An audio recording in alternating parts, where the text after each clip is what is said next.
Es el primer paso donde la célula va a controlar efectivamente que la información que se está transcribiendo es la correcta, que no hay ninguna anormalidad y que el producto final va a ser una proteína totalmente estable, ¿vale? Entonces, ¿qué pasa con esta ARN polimerasa?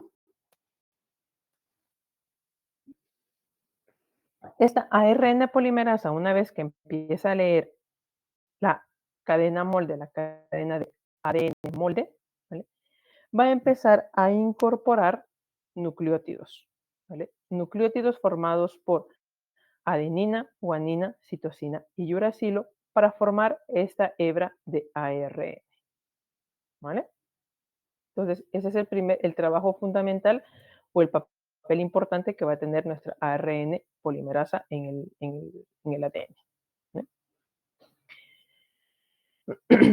Entonces, la RN polimerasa debe unirse a un sitio específico de la cadena de ADN, a un punto de inicio para poder hacer la lectura de la información que tenemos en esta cadena de ADN y poder transformar, poder transcribir, poder copiar esta información de la hebra sencilla de ADN a una hebra lineal de ARN, ¿vale?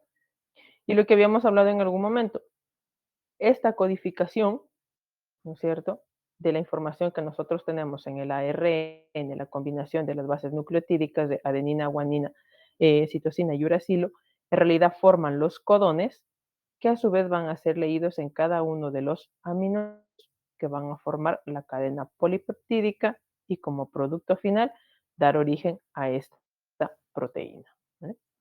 Entonces, si ustedes recuerdan lo que hablamos en la clase de bioinformática, de hecho, habíamos dicho que las proteínas están constituidas por la unión o por una secuencia lineal de aminoácidos, ¿cierto? Y que el orden de cada uno de estos aminoácidos es lo que iba a determinar el tipo de proteína que se iba a formar. El resultado final, la proteína, ¿vale?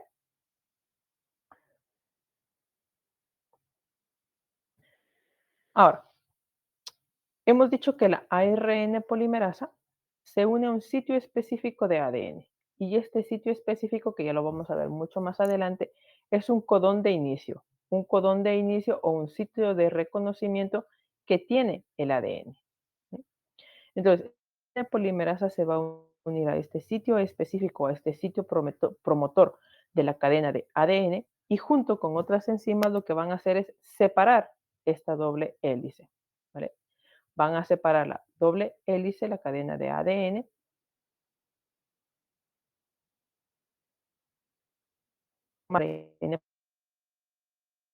lectura de la hebra y transcribir la información de esta cadena de ADN a su correspondiente hebra de ARN, ¿vale?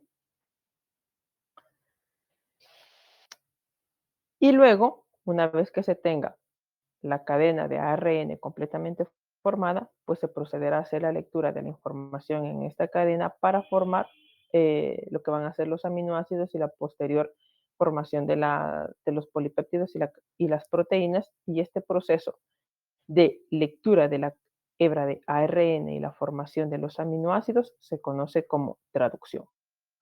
Una vez que nosotros vamos a tener este paso, que es la formación de la cadena polipeptídica y la formación proteica, entonces se ha completado la expresión génica, ¿vale?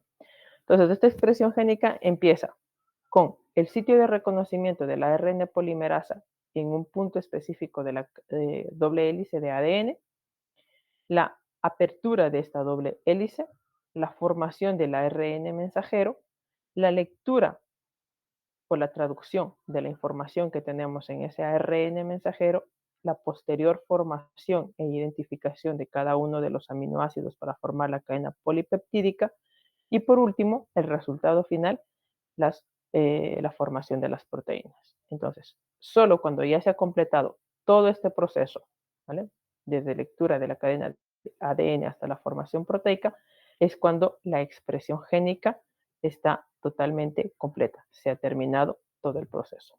Entonces, en cualquiera de estos momentos, hay puntos de regulación, puntos claves. ¿Vale? Entonces nosotros ahora hemos dicho que el primer punto es el inicio de la transcripción y para ello juega un papel muy importante que es la incorporación de la ARN polimerasa. Ahora, si hemos dicho que la expresión génica se completa solamente con la formación de las proteínas, con la formación de los aminoácidos, vamos a recordar un poco cómo se formaban cada uno de estos aminoácidos. ¿Vale? Si ustedes pueden ver aquí, en esta tabla, en este cuadro, tenemos los 4 aminoácidos del ARN mensajero, ¿no es cierto? Adenina, guanina, citosina y uracilo. Y los tenemos dispuestos tanto de manera vertical, en la parte de acá arriba, y en las dos partes laterales del cuadro. ¿Vale?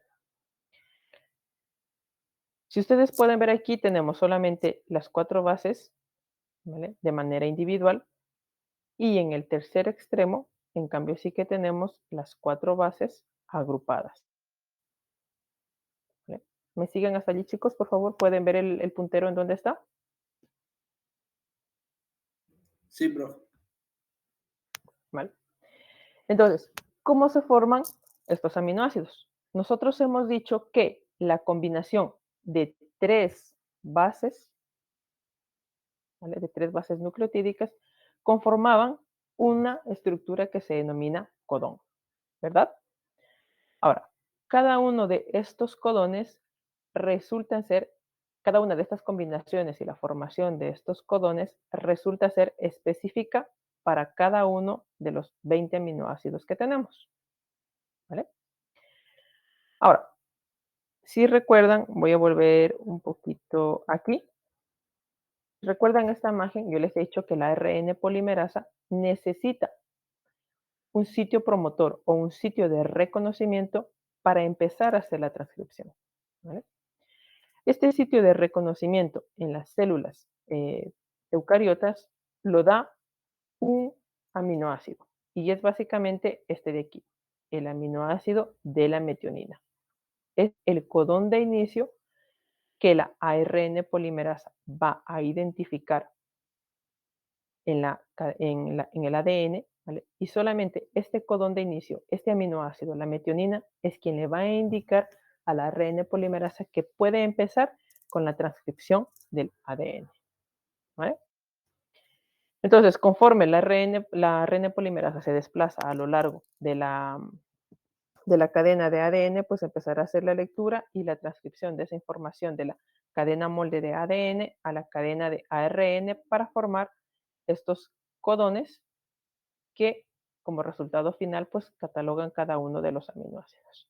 Ahora, así como tenemos de inicio que es la metionina, ¿vale? También tenemos codones de parada o señales que le indican a la ARN polimerasa que la transcripción ha terminado, que la transcripción ha llegado a su fin. Si bien tenemos un aminoácido que es el de inicio, que es la metionina, los codones de parada en realidad no codifican ningún tipo de aminoácido, pero son estos 3 codones de aquí que ustedes pueden ver: UGA, UAG y UAA. Estos 3 codones son los codones de parada, los codones de finalización que le indican a la ARN polimerasa que allí llega la transcripción. ¿Vale? Entonces, chicos, ¿cuál es el codón de inicio? La metionina. La metionina es el codón de inicio. Vale. Bexy, ¿cuáles son los codones de terminación? O los de parada.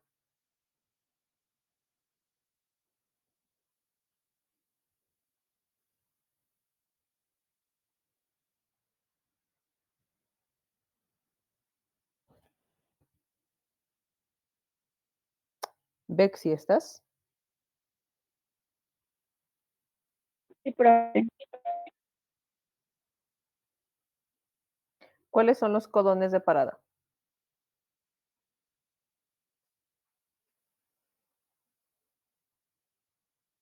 De parada. No son los códigos de parada estos de Ese que está el uracilo adenina. Ese que está más abajo. El otro que está amarillo. Marlon, ¿cuáles son los codones de parada? Los que indican dónde termina la transcripción son los que están de color amarillo y no tienen no codifican ningún tipo de aminoácido. Exactamente. Entonces, el único codón, o el codón de inicio, mejor dicho, con un aminoácido que es la metionina. Y efectivamente, como lo dijo Bexy también, estos de aquí son los codones de parada que codifican que codifican la combinación del uracilo, la adenina y la guanina. ¿Vale? Entonces, la ARN polimerasa en realidad hace posible el paso de la información que nosotros tenemos en el ADN, una doble hélice, ¿no es cierto? La información que tenemos en la doble hélice de ADN, ¿vale? Y pasa esta información a una cadena simple de ARN, ¿vale? Eso lo tenemos claro hasta ahora. Entonces, si estamos hablando de que existe un control en el inicio de la transcripción, estamos diciendo también que la ARN polimerasa es vital y es fundamental para hacer este primer paso de control de la expresión génica, es decir, el paso de la información de ADN y la posterior codificación de esas proteínas. Entonces, ¿qué pasa con esta ARN polimerasa? Si ustedes recuerdan la ARN polimerasa que habíamos mencionado en las células procariotas, esta en las células procariotas tenía 2 unidades alfa, 2 unidades beta y el factor sigma. ¿Vale? En cambio, la ARN polimerasa de las células eucariotas tiene una estructura un poco más compleja y está constituida en realidad entre 8 a 12 subunidades proteicas. ¿Vale? En cambio, la ARN polimerasa de las células procariotas solo tenía 5 subunidades si contamos el factor sigma.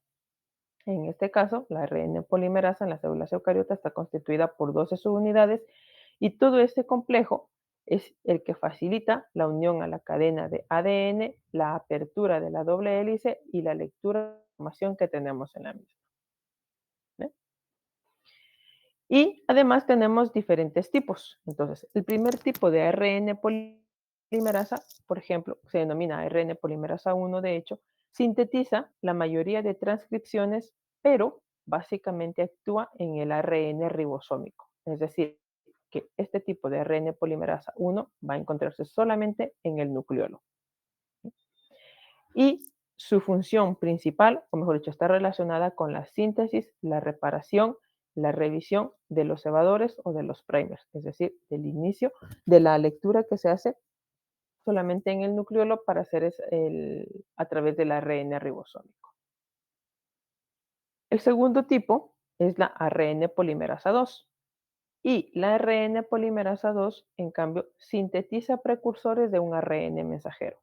En otras palabras, transcribe o hace la lectura de los genes que van a codificar las proteínas. Lee toda la información que tenemos en el ARN mensajero, ¿vale? Y va a ayudar a transcribir los genes que codifican las proteínas. Va a ayudar a leer toda la información del ARN mensajero para la posterior formación de las proteínas. ¿Vale?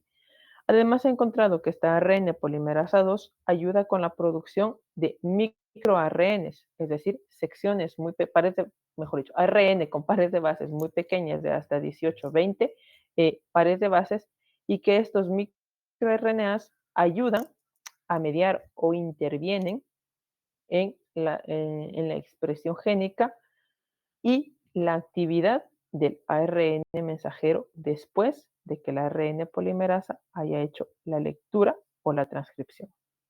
¿Vale? Entonces, por eso se dice que a la reparación del ARN mensajero y codifica la información que ya está en este ARN mensajero para formar las proteínas. Luego tenemos la ARN polimerasa 3. Este también se conoce como ARN de transferencia y actúa tanto en ARN pequeños o ARN ribosomal 5S, es decir, forma parte también de la estructura de los ribosomas para la lectura de la como parte de la traducción de las proteínas, ¿no? Y se encuentra tanto en el núcleo como en el citoplasma. Y por último, la ARN polimerasa 4 y 5, que en realidad estas son ARN polimerasas exclusivas de las plantas. Y lo que hacen es producir pequeños transcritos de ARN y están vinculados con el silenciamiento génico, ¿vale? Ahora también, en la célula podemos tener ADN y ARN polimerasa. Todo este tiempo nosotros hemos hablado de la ARN polimerasa y esta está implicada en la transcripción del ADN, es decir, en la lectura o en la lectura de la información que está en el ADN y la transcripción de esa información a una hebra de ARN y la posterior formación de los aminoácidos. En cambio, la ADN polimerasa es una enzima que ayuda a sintetizar las moléculas de ADN' y de hecho lo que hace la ADN polimerasa es agregar nucleótidos en la cadena de ADN en dirección 5' a 3'. Entonces, la diferencia fundamental entre la ADN y la ARN polimerasa es que la ADN lo que hace es agregar nucleótidos a la hebra de ADN, mientras que la ARN polimerasa lo que hace es leer para la transcripción de la información del ADN a ARN mensajero. Ahora, para hacer todo este proceso de transcripción, hemos dicho, voy a regresarme un segundo a esta imagen, hemos dicho que ARN también en polimerasa también hay otras proteínas que ayudan a que esta ARN polimerasa pueda hacer la lectura completa de la hebra de ADN y sobre separar esta doble hélice. Y para ello se ayuda de otras proteínas o enzimas que son las topoisomerasas y las helicasas. Entonces, las topoisomerasas lo que hacen es ayudar a enredar o desenredar la hebra de ADN para poder empezar con la síntesis de proteínas, con la lectura de la información para la síntesis de proteínas. Y luego las helicasas, que están vinculadas mucho con la transcripción, la recombinación y la reparación del ADN. Entonces, tanto las topoisomerasas, las helicasas y las ARN polimerasas y la ADN polimerasa, todas estas en conjunto hacen posible que se pueda transcribir la información del ADN al ARN para que luego se pueda formar los aminoácidos y las proteínas. Entonces, en este cuadro se pueden ver las principales diferencias entre un ADN y una ARN polimerasa. Entonces, por ejemplo, la ADN polimerasa ayuda a la replicación del ADN. La ARN polimerasa ayuda a la transcripción de la lectura de la información del ADN y pasar esa información a hebras de ARN. Las pares de base, pues son las que ya hemos hablado todo este tiempo. Mientras el ADN tiene adenina, guanina, citosina y timina, en cambio la ARN polimerasa con estructura adenina, guanina, citosina y uracilo. ¿Qué más tenemos? Que la ADN polimerasa, como hemos dicho, que añade nucleótidos a la hebra, pues forma un ADN bicatenario, es decir, un ADN de doble hélice. Mientras que la ARN polimerasa lo que hace es formar un ARN monocatenario o un ARN de una hebra sencilla o el denominado ARN mensajero que nosotros vamos a hablar todo este tiempo. Entonces, haciendo un recuento, la ARN polimerasa reconoce puntos específicos para empezar con la transcripción. ¿Cuál es uno de estos puntos específicos? ¿Cuál es el codón de inicio para que la ARN polimerasa empiece con la transcripción? La metionina. La metionina, ¿vale? Entonces, es la metionina quien marca, quien tiene este punto de inicio para que la ARN polimerasa desenrolle doble hélice de ADN junto con las topoisomerasas y las helicasas y se pueda hacer la lectura de la hebra de ADN. ¿Vale? Entonces, como lo acabaron de decir ustedes, las células eucariotas tienen un primer codón que es la metionina, ¿vale? Y esta metionina es quien va a marcar el punto de acople del ARN polimerasa para empezar con la transcripción. Luego pasamos a la segunda etapa, que es la elongación. Entonces, como su nombre lo dice, la elongación consiste en que esta nueva hebra de ARN que se está formando se van a ir agregando nucleótidos. ¿Y cómo lo hace? Pues una vez que la ARN polimerasa se desplaza a lo largo de la cadena molde y empieza a hacer las lecturas, pues empieza a añadir cada uno de los nucleótidos que van a ser complementarios a la cadena molde que se está formando. Y así se forma esta nueva cadena de ARN. ¿Vale? Entonces, ustedes pueden ver aquí en la gráfica, si al hablar de una doble hélice, ¿cuál sería la complementariedad de la adenina? ¿No es cierto? Si hablamos de ADN, la base complementaria de la adenina va a ser la timina. Pero como estamos hablando de la formación de una hebra de ARN, la base complementaria de la adenina, Uracilo. el uracilo, ¿vale? Porque estamos formando una hebra de ARN en la que sustituye la timina por el uracilo. Entonces, la elongación es esto.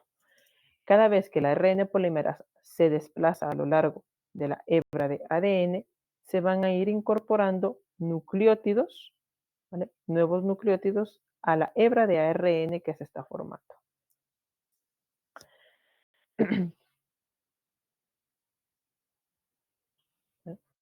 Y por último, vamos a tener la terminación. La ARN polimerasa va a llegar a un punto en el que va a reconocer una secuencia que son los codones de terminación. ¿Vale? Entonces, la ARN polimerasa, conforme se desplaza a lo largo de la cadena de ADN, va a hacer la lectura de cualquiera de los 3 codones de finalización que habíamos visto hace un momento. ¿Vale? Una vez que llega a este punto, la transcripción termina. Pero para ello necesita dos puntos importantes, dos factores importantes, perdón, que ya lo habíamos visto con las células procariotas y que en realidad aquí también sucede algo similar. El primer punto es que puede hacerlo con la ayuda de una proteína que es el factor Rho. Entonces, ¿qué es lo que hacía este factor Rho? Esta proteína, unirse a la hebra de ARN, ¿vale?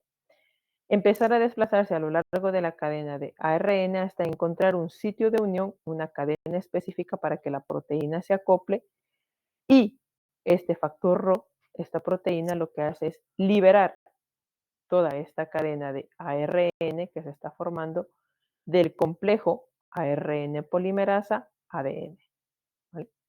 Esta proteína, una vez que ya la ARN polimerasa ha llegado al punto, al codón de terminación, se incorpora esta proteína Rho, hace una lectura del ARN que se está formando hasta encontrar un sitio de acople, un sitio de reconocimiento de la proteína, y lo que hace es tirar de este ARN para separarlo del complejo ARN polimerasa ADN.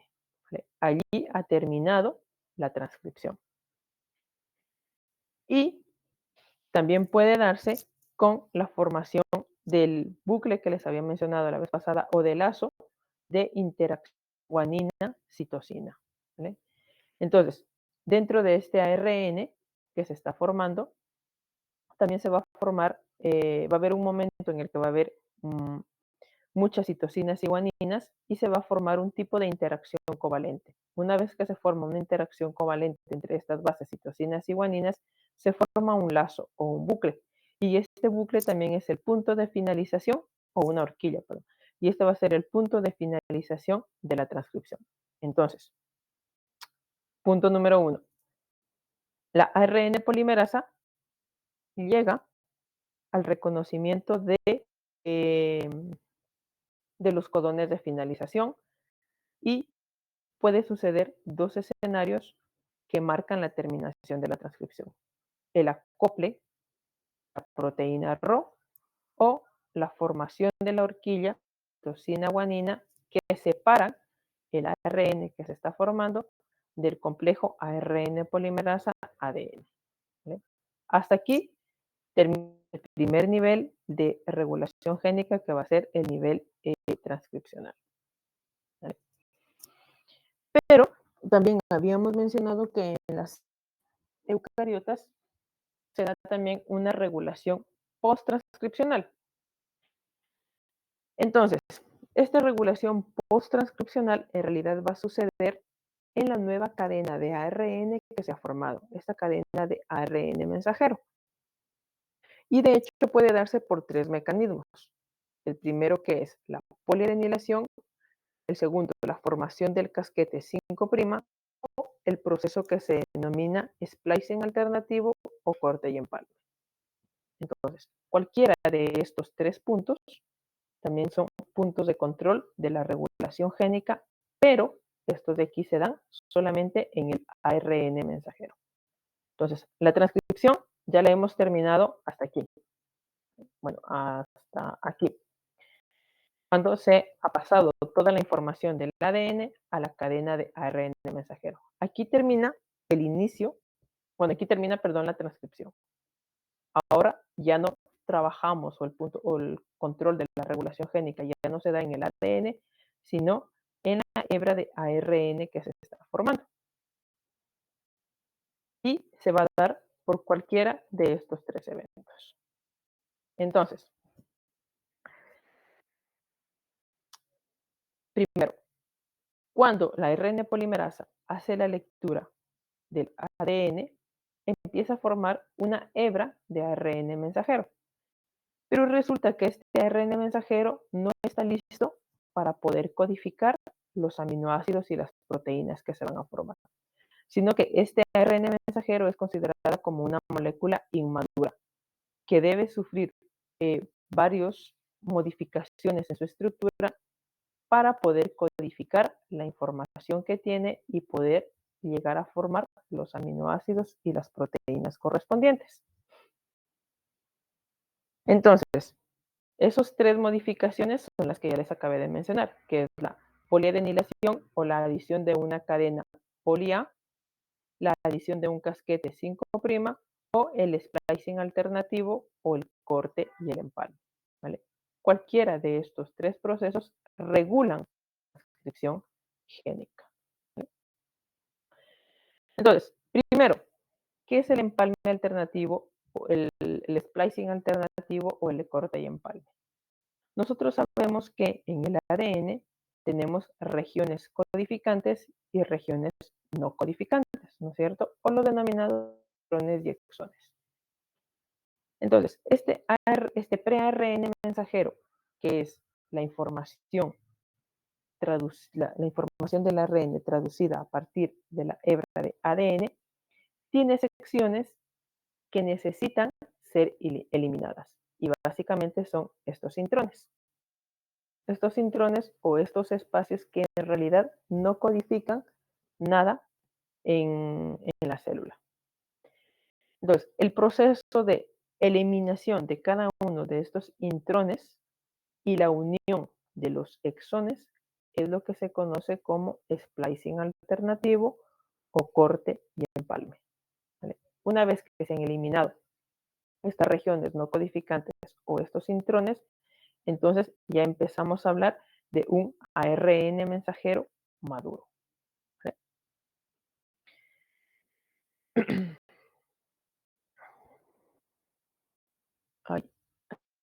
Entonces, nosotros tenemos nuestra hebra de ADN. ¿Vale?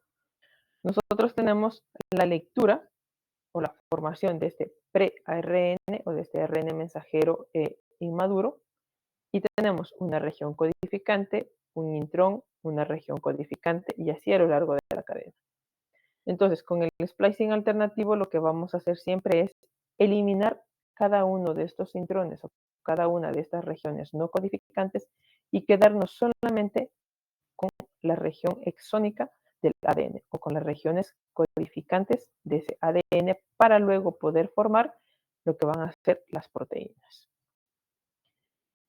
Entonces, Para poder hacer este splicing alternativo, necesitamos de un complejo que se llama espleciosoma. Y este espleciosoma en realidad está constituido por, ribonucleoproteínas, ¿vale? O proteínas nucleares pequeñas, que se conocen como SNP o SNRNP, ¿vale? Estas proteínas son las que se encuentran acopladas a 5 tipos de ARN pequeños, ¿vale? Y forman este complejo que se denomina espleciosoma.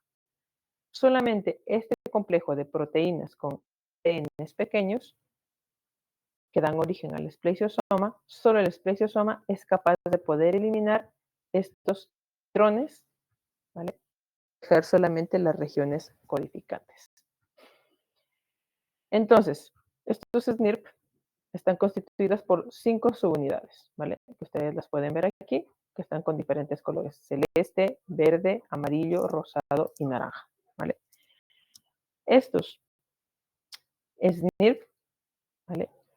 O este complejo del espleciosoma, que es el que les acabé de mencionar aquí, constituido por los pequeños y por las proteínas, este espleciosoma, todo este complejo de 5 subunidades es el espleciosoma, que lo que va a hacer es unirse al ARN, ¿vale? Unirse a la hebra de ARN que se está y mediante una acción catalítica y con intervención también del ATP, lo que hace es eliminar, ¿vale?, estos exones. Ese complejo de espleciosoma lo que hace es dirigirse a los puntos específicos donde están estos intrones, perdón, ¿vale?, y eliminar regiones, estas regiones no codificantes. Se enlazan a ellas, se acoplan a estas regiones no codificantes y eliminan. De esta manera quedan solamente las regiones codificantes que luego, por uniones covalentes, se van a ocupar y van a formar el ARN mensajero maduro, ¿vale?, a partir del cual se van a formar esos aminoácidos. Ahora, no siempre el splicing alternativo será correcta y por eso se han llegado incluso a encontrar diferentes tipos de enfermedades que están relacionadas con estos procesos de splicing alternativo, ¿vale? Ustedes pueden ver aquí en la gráfica los diferentes tipos de mutaciones que se dan como producto de estos, de las veces en que no se realiza este correcto splicing alternativo o este corte y empalme de las regiones no codificantes, ¿vale? Ahora, habíamos dicho que durante este proceso podían suceder 2 cosas. Número 1, que el splicing alternativo, ¿no es cierto? O el corte y empalme de las regiones codificantes del ARN. Pero también teníamos un segundo panorama, que es la adición del casquete 5' o caperuza 5' o CAP5. ¿Vale? Ustedes ven, por ejemplo, que está aquí, lo que estoy señalando ahora está en el extremo 5' del ARN, ¿vale? Esta caperuza 5' o este casquete 5', de hecho, es vital para poder mantener una estabilidad en los ARN mensajeros, ¿vale?, en los ARN que recién se están formando. Entonces, ¿qué hace esta caperuza 5'? Esta caperuza 5' lo que hace es ayudar a mantener la estabilidad de este ARN mensajero y ayudar que este ARN mensajero que se está formando pueda salir de manera intacta desde el núcleo hacia el citoplasma. Además, la adición de este casquete 5' también ayuda a que enzimas presentes en el citoplasma no degraden el ARN, ¿vale?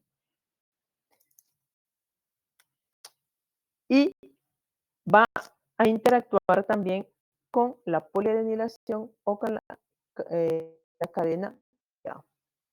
Entonces, estos 3 panoramas, el splicing alternativo, que era el corte y empalme de regiones solamente codificantes, la adición de la caperuza 5' y la adición de la cola poli-A, ¿vale? Son factores que nos van a ayudar a mantener una estabilidad en ese ARN mensajero y sobre todo que no se degrade para poder hacer la lectura y la formación de los aminoácidos que se necesitan. Entonces, la cola poli-A, como su nombre lo dice, es la adición de 5 bases de adenina, ¿vale? Solamente estas bases de adenina seguidas se van a incorporar en el extremo 3' del ARN mensajero en formación, del ARN mensajero inmaduro. Entonces, si por el extremo 5' tenemos la caperuza 5' que ayuda a obtener esa estabilidad del ARN mensajero, en el extremo 3' vamos a tener solo la adición de las adeninas para mantener esta estabilidad del ARN mensajero.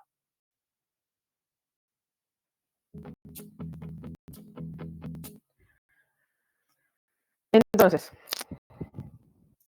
primero, si comparamos la regulación de la expresión génica tanto en células eucariotas como procariotas, tenemos un primer panorama. En las células eucariotas tenemos una membrana nuclear que lo que hace es prevenir la transcripción y la traducción, ¿vale? De una manera simultánea. Es decir, en el núcleo empieza a hacerse la transcripción y una vez formado ese ARN mensajero, este ARN mensajero tiene que salir o tiene que ser exportado desde el núcleo hacia el plasma para poder hacer la lectura y la formación de los aminoácidos y de las proteínas. En cambio, en las células procariotas, como no hay un núcleo definido, todo ocurre en el mismo momento, en la misma estructura. ¿Vale? Ahora, en las células procariotas, así como también en las células eucariotas, tenemos sectores o promotores. Y como ustedes recordarán, en las células procariotas habíamos dicho que teníamos estos promotores que eran la caja tata y la caja guanina-adenina, citosina-adenina. ¿Vale? Entonces, tanto en las procariotas como en las células eucariotas también vamos a tener estos sectores promotores que van a ser la caja tata, pero adicional, en las células eucariotas también vamos a tener codón de inicio que era la metionina. ¿Vale? Todos estos de aquí son los puntos claves, son los puntos promotores para la transcripción.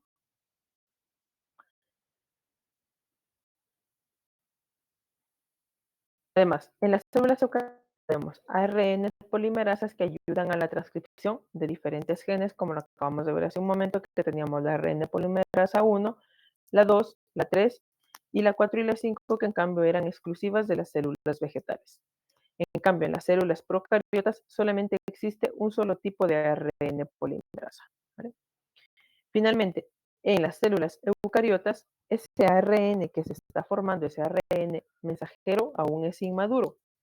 Y para que pueda hacerse una transcripción correcta de la información que tiene ese ARN mensajero, necesita pasar por diferentes procesos como es el splicing alternativo o corte y empalme, la caperuza 5' y la poliadenilación, formación de la cola de adeninas en el extremo 3'.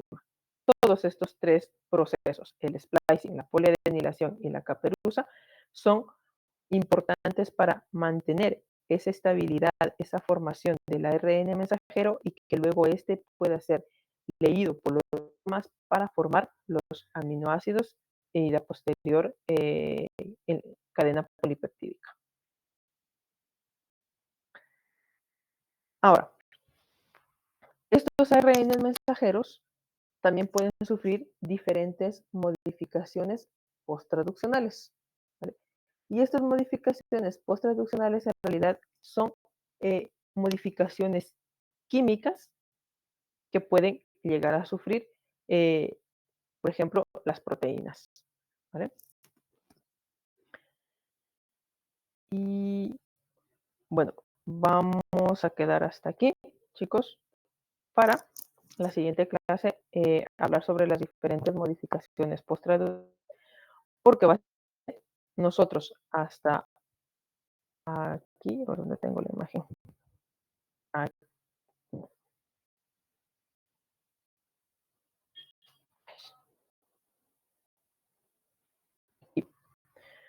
Una vez que nosotros ya hemos hecho, bueno, una vez que nosotros ya, la célula ya tiene el splicing alternativo y la adición de la 5' o de la cola polía, entonces empieza a codificarse la información que nosotros tenemos en este RN mensajero, formar cada uno de los aminoácidos y las proteínas como tal. Pero resulta que estas proteínas no pueden salir libremente o no pueden ser funcionales solamente con la lectura que hacen los ribosomas. Entonces, estas proteínas en su proceso de formación necesitan sufrir diferentes modificaciones o necesitan agregarse a ellas diferentes compuestos químicos para que puedan ser funcionales, para que puedan ser específicas, como ya lo habíamos hablado anteriormente, que pueden ser, por ejemplo, proteínas de membrana, enzimas o proteínas morfofuncionales, ¿no es cierto? Entonces, cada una de esas modificaciones que necesitan atravesar estas proteínas dependen de la funcionalidad que tengan, dependen del sitio al que se vayan a transportar estas proteínas, ¿vale? Y dependen también de la duración que vayan a tener cada una de estas proteínas en la célula, ¿vale? Entonces, por ejemplo, en términos generales, algunas de estas modificaciones pueden ser fosforilaciones, pueden ser también ubiquitinaciones, que es la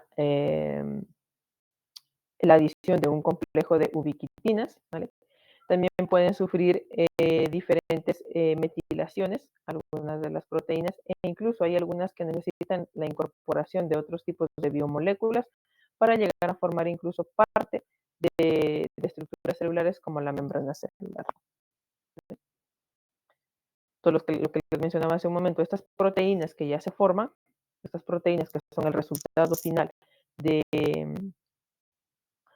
la lectura del ARN mensajero, pues necesitan sufrir diferentes modificaciones para hacerlas específicas, para hacerlas totalmente funcionales, ¿vale? Y es más, algunas de estas proteínas necesitan combinarse o necesitan tener una regulación hormonal. Necesitan que a sus cadenas se añadan diferentes tipos de hormonas y así poderlas hacer funcionales según el tipo celular al que pertenezcan, ¿sí? Otras proteínas pueden funcionar como receptores de membrana, como receptores celulares, como biomarcadores, ¿vale?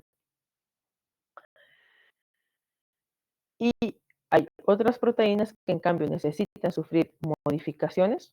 Por ejemplo, nosotros tenemos aquí dentro del núcleo que se hace la lectura del ADN, la formación de este ARN mensajero, se exporta este ARN del núcleo hasta el citoplasma y aquí, con ayuda de los ribosomas, se hace la lectura de este ARN mensajero para formar estas proteínas, pero resulta que estas proteínas pueden quedarse o bien dentro del citoplasma o necesitan acoplarse a otros tipos de receptores, ¿vale?, que se encuentran dentro de la célula para poder funcionar.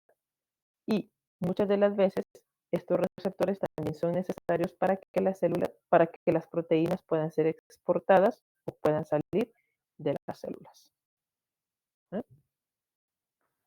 Entonces, por eso se dice que las proteínas luego necesitan sufrir unas modificaciones post-transduccionales, para que puedan ser específicas, para que puedan atravesar incluso las membranas, para que puedan salir de la membrana o para que funcionen como mecanismos de señalización entre cada una de estas membranas. Y bueno, todo esto que les estoy diciendo en realidad es en términos generales, porque más adelante ya lo vamos a ver en detalle.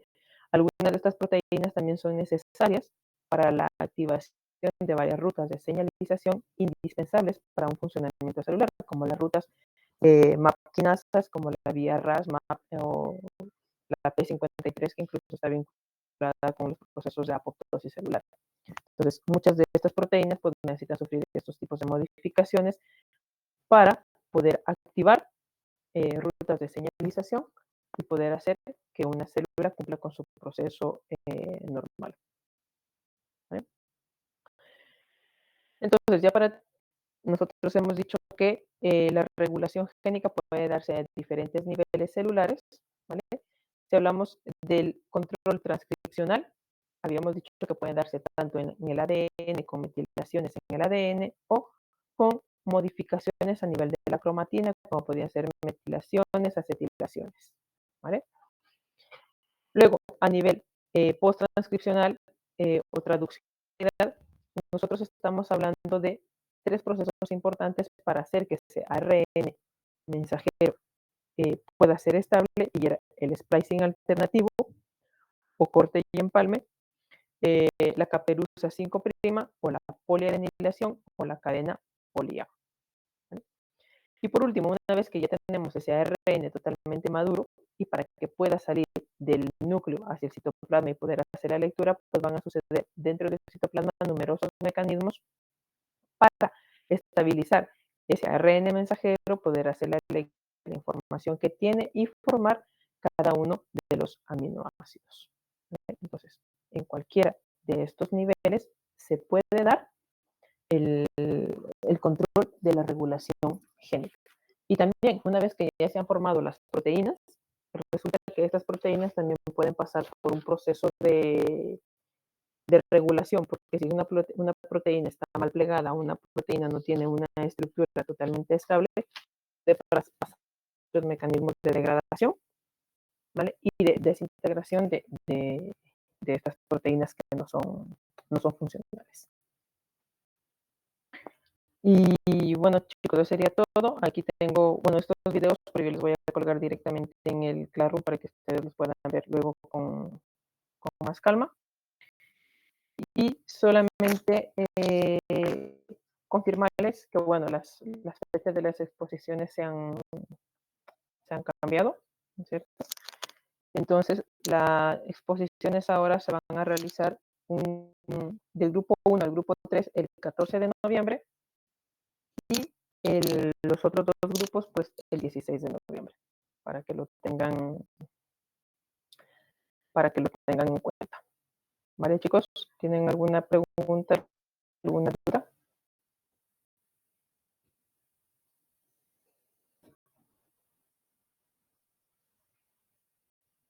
De mi parte, no, doctor. Pues listo, chicos, si no hay ninguna inquietud, quedamos allí y nos vemos la siguiente clase. Entonces, por favor, recordarles otra vez que las exposiciones serán el día 14 y el día 16. Gracias, chicos, nos vemos la siguiente clase. Gracias. Hasta luego.